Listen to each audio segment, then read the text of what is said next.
अस्सलाम वालेकुम दोस्तों आज की इस वीडियो में हम आपको एक ऊँटनी का वाक़या सुनाने वाले हैं जो हजरत सालेह अलैहिस्सलाम के एक इशारे पर पहाड़ को चीरती हुई बाहर आई और अल्लाह के करम से एक बहुत बड़ी करामात जमाने को दिखाई। पूरा वाक़या जानने के लिए वीडियो को आखिर तक जरूर देखें। चलिए देखते हैं ये वीडियो। हजरत सालेह अलैहिस्सलाम ने भी हूद अलैहिस्सलाम की तरह अपनी कौम को नसीहत की है, लेकिन उन्होंने भी उसी तरह कुफ्र किया जिस तरह कौम आद ने किया। हजरत सालेह अलैहिस्सलाम ने अपनी कौम को डराया और धमकाया। उस पर वो मुकाबले पर उतर आए और कहने लगे, अगर तू सच्चा है तो कोई मौजज़ा ले आए, लेकिन वो मौजज़ा हमारी मर्जी के मुताबिक हो। उस सर्कस को हमने आपसे ये मौजज़ा तलब किया कि आप इस पहाड़ी की चट्टान से एक गाभिन ऊँटनी निकालिए जो खूब फरवा और हर किस्म के अयूब निकाय से पाक हो।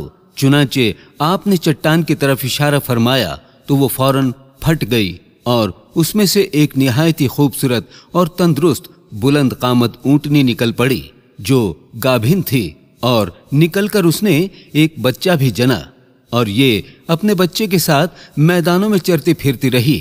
उस बस्ती में एक ही तालाब था जिसमें पहाड़ों के चश्मे से पानी गिरकर जमा हो जाता था। आपने फरमाया, ऐ लोगो, देखो ये मौजज़े की ऊँटनी है। एक रोज तुम्हारे तालाब का सारा पानी ये पी डालेगी और एक रोज तुम लोग पीना। फिर आपने कौम समूद के सामने ये तकरीर फरमाई कि मेरी कौम अल्लाह को पूजो, उसके सिवा कोई माबूद नहीं। बेशक तुम्हारे पास तुम्हारे रब की तरफ से रोशन दलील आई है। ये अल्लाह का नाका है तुम्हारे लिए निशानी, तो इसे छोड़ दो कि अल्लाह की जमीन में खाए और इसे बुराई से हाथ न लगाओ। ये तुम्हें दर्दनाक अजाब आएगा। चंद दिन तो कौम समूद ने इस तकलीफ को बर्दाश्त किया कि एक दिन उनको पानी नहीं मिलता था, क्योंकि उस दिन तालाब का सारा पानी ऊँटनी पी जाती थी। इसलिए उन लोगों ने तय कर लिया कि ऊँटनी को कत्ल कर डालेंगे। चुनाचे उस कौम में कद्दावर बिन सालिफ, जो सुर्ख रंग का भूरी आंखों वाला और पुश्ता कद आदमी था और एक जिनाकार औरत का लड़का था, सारी कौम के हुक्म से उस ऊँटनी को कत्ल करने के लिए तैयार हो गया।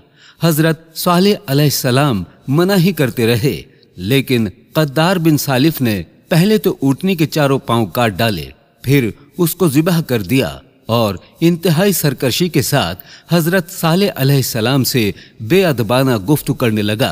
चुनाचे खुदावंद कुद्दूस का इरशाद है कि पस नाका की कूचे काट दी और अपने रब के हुक्म से सरकशी की और बोले, ऐ सालेह, हम पर ले आओ जिसका तुम वादा दे रहे हो, अगर तुम रसूल हो। इस पर सालेह अलैहिस्सलाम ने कहा कि अच्छा, तुम अब 3 दिन तक अपने घरों में रहो, उसके बाद तुम हलाक कर दिए जाओगे। वो लोग डरने की बजाय सालेह अलैहिस्सलाम को धमकियां देने लगे कि अगर तू सच्चा है तो ले आ अजाब हम पर। इसके बाद वो मशवरा करने लगे कि आज रात सालेह अलैहिस्सलाम को भी मार डालेंगे। उन्होंने आपस में कसमें खाकर ये अहद किया कि आज ही सालेह अलैहिस्सलाम और उसके घर वालों पर छापा मारेंगे और उनके वारिसों से कह देंगे कि हम उसकी हलाकत के वक्त मौजूद नहीं थे और हम बिल्कुल सच्चे हैं। अब ये लोग सालेह अलैहिस्सलाम के घर की तरफ चले। उनका घर पहाड़ की चोटी पर था। जब वो लोग पहाड़ पर चढ़ रहे थे तब जमीन ने हिचकोले खाना शुरू कर दिया। एक चट्टान ऊपर से आई और उन तमाम को पीस कर रख दिया।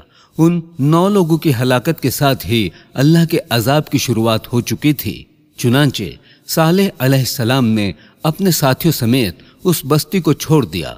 सुबह हुई तो लोगों ने अजीब मंजर देखा कि कौम समूद के तमाम लोगों के चेहरे जर्द थे।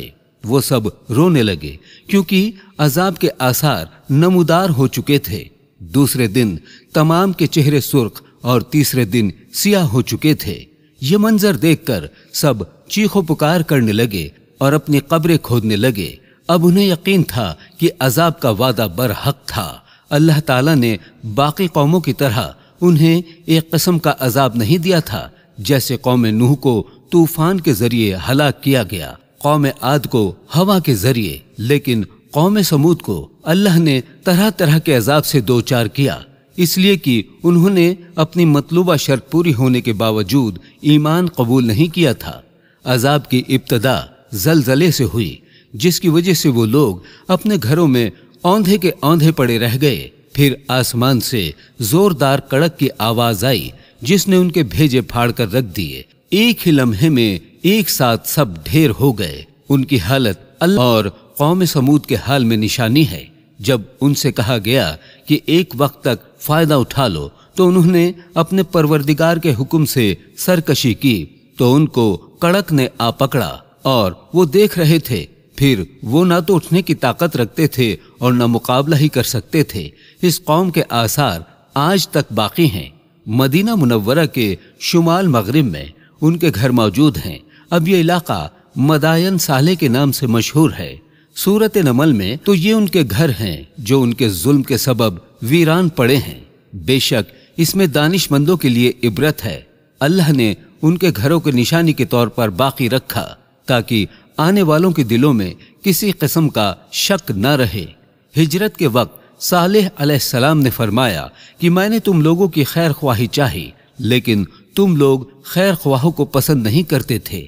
اس کے بعد حضرت صالح علیہ السلام ایمان لانے والوں کے ساتھ فلسطین کے علاقے رملہ کے قریب آ کر آباد ہو گئے اور باقی زندگی وہیں پر گزاری اور یہیں آپ کی وفات ہوئی۔ دوستو، امید کرتے ہیں کہ ہماری آج کی ویڈیو آپ کو ضرور پسند آئی ہوگی۔